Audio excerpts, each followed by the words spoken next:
Yep, we got our first commitment of 2024, so you know I had to drop a quick video. Even though I talked about this player yesterday, I told you one was coming soon, and it's here. Let's talk about it here in about 10 seconds.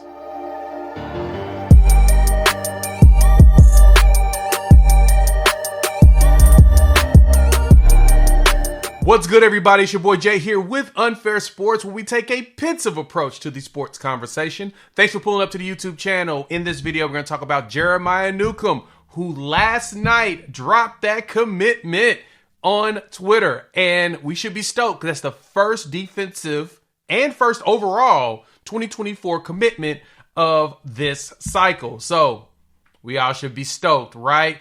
But before we do that, y'all know the drill. Hop in the comments and let your boy know what you think about Jeremiah hitting us with the commitment right after all the crystal balls came down the line. If you are new to the channel, hit that like, subscribe, and the bell notification and join the family. We're talking a lot of college football on here, OU football, Colorado football, and college football in general. And so, you know, we always have a great time. And so on this one, let's dive into Jeremiah Newcombe's commitment to Oklahoma roughly 24 hours after all the crystal balls came down the line. And so, not to truly repeat myself too much, but we had a bunch of crystal balls that came down all over Friday night. And I was pointing out how we got it from Chad Simmons over at On3, their director of recruiting. And then you had Steve Wiltfong at 24/7, their director of recruiting. He dropped a crystal ball. And then you got the local crystal ballers from like Parker Thune, as well as Brandon Drum from 24/7. Then you started getting them from Arizona State's Insider and then Tennessee's Insider. Everybody was dropping crystal balls. And you're like, all right, so does this mean he's going to finally commit? Because we've been seeing this over the last few weeks. And I understand the hesitancy, Sooner fans. We've been struggling with the thought that we haven't had any true commitments as of yet. I know everybody is like getting anxious and wondering, hey, when are we going to get a player to go ahead and say that they're going to commit to the Sooners? And I wanted to let you all know to, you know, pump the brakes and relax. It's okay. And that this cycle is different with the way Coach Venables and staff does it. Let me explain that first, and I'm going to talk about how Jeremiah Newcombe's article, his interview on 24/7, and what he said about why he went ahead and committed. But for those that aren't initiated, as in you don't know why Coach Venables and staff does this, they don't like players to commit immediately if they're going to take other visits. They look at it as dating and getting married type deal. That's the analogy. He wants you to go out, see the world, meet people, understand what you want, understand what you need to be successful on the football field, and go see other programs, see how they do it compared to the way Oklahoma does it. And then once you go through that and Oklahoma still is reigning at the top, then that's the choice you want. He's trying to minimize the amount of commitments, decommitments, recommitments, etc. And I understand that concept because a lot of these players do want to go see some of these other stadiums. It's kind of exciting to be a recruit. I know if I wanted to go play at Oklahoma, I'd still probably want to go see what the big house looks like in Michigan. Or I maybe want to go to the Coliseum in California just to see what it looks like, just to say that you've been there.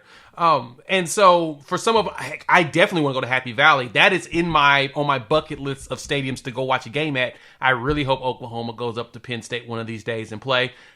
Sooners, go make that happen for me. I want to go to Happy Valley and watch a game. But outside of that, the staff wants them to be committed all the way through. And so, not to get too long-winded before I talk about Mr. Newcomb, I wanted you all to understand that's why you may see some delays in some players' commitments. I've heard some players have tried to commit already, and the staff knows that, no, you need to go see other places because we know that you're going to want to enjoy this recruiting process. And so, because of that, we are seeing those delays. Now, when it comes to certain positions like quarterback, we usually get a commitment pretty early, and I expect one of those to come Easter weekend from one Michael Hawkins. And so, Jeremiah Newcombe, we talked about him in the last video, literally yesterday morning at about this time. He's a 5'11", 175 corner out of Arizona. He is the number 3 player on the Arizona State of Arizona players on the 24/7 composite, and he is pretty electric. He can hit. As you can see with the video that I'm showing now, he's a hitter. He likes to tackle, and it's the type of players that we want. But what jumped out to me was what he said in 24/7 on his interview. And this is what he quoted. I chose Oklahoma because I felt like this was the best fit for me. It's about relationships with me, and traveling down to Norman, getting to be around the players and the staff made me feel welcomed and connected already with the Sooner family. Man, I'm beyond blessed and grateful Coach Venables and Coach Jay Valai started this relationship from the jump with me. And then he states, Coach Venables is a great coach, and he's one that's going to push his guys to be the best they can be off and on the field. I believe the path he is driving Oklahoma football will be a winning program. So that's big. That's, to me, a big statement to say from a recruit about the coaching staff and how their approach is on and off the field. You can't beat that. And this is where we continue. From the jump, the relationship with Coach Valai and Coach Venables was great, and I already felt a connection with both of them. We talked about building relationships because football is a family sport and everyone's got to be connected as a whole unit.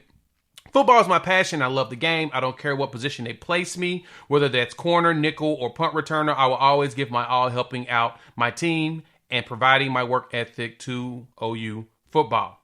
Oklahoma's my home now, and I will only be taking my official visit to Oklahoma.